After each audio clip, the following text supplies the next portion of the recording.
विधान परिषदेच्या स्थानिक स्वराज्य संस्थांच्या 17 जागांसाठी निवडणुका जाहीर झाल्या असून सोलापूरच्या जागेसाठी भाजपकडून इच्छुकांची संख्या वाढली आहे। पावसाळी अधिवेशनाआधी विधान परिषदेच्या सदस्य संख्येत आणखी भर पडणार असून स्थानिक स्वराज्य संस्थांच्या 17 जागांसाठीची निवडणूक जाहीर झाली आहे।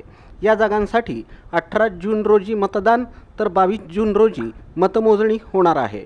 विशेष म्हणजे एकूण 17 जागांसाठी 16 जागांवर नियमित निवडणूक तर एका ठिकाणी पोटनिवडणूक होत असून महसूल मंत्री चंद्रशेखर बावनकुळे आमदार राहिलेल्या नागपूर विधान परिषद मतदारसंघासाठी ही पोटनिवडणूक पार पडणार आहे। राज्यात स्थानिक स्वराज्य संस्थांच्या निवडणुका रखडल्यामुळं या मतदारसंघांमधील आमदारांचा कार्यकाळ संपुष्टात येऊनही निवडणुका होऊ शकल्या नव्हत्या। परिणामी गेल्या 2-2.5 वर्षांपासून या जागा रिक्त आहेत।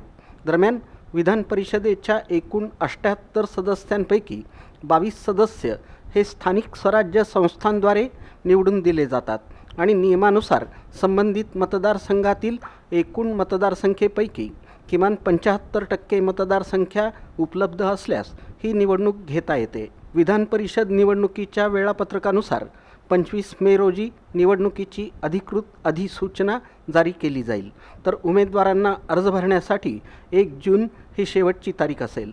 त्यानंतर 2 जून रोजी उमेदवारी अर्जांची छाननी केली जाईल आणि उमेदवारांना अर्ज माघारी घेण्यासाठी 4 जूनपर्यंतची मुदत देण्यात आली आहे।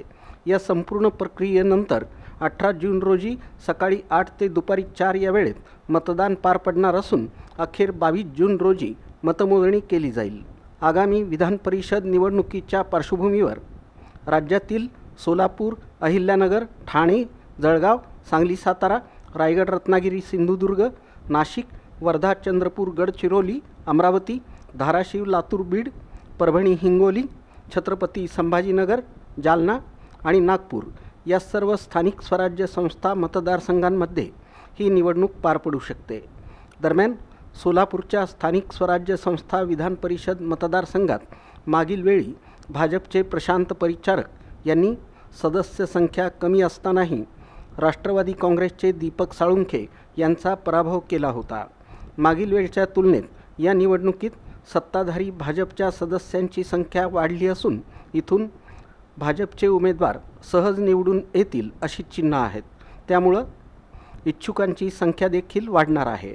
दरम्यान भाजपकडून माजी आमदार राजन पाटील, माजी आमदार दिलीप माने, माजी आमदार राजेंद्र राऊत, प्रशांत परिचारक, शहाजी पवार यांची नावं चर्चेत असून भाजप पक्षश्रेष्ठी कोणाला संधी देतील याकडे लक्ष लागून राहिलं आहे।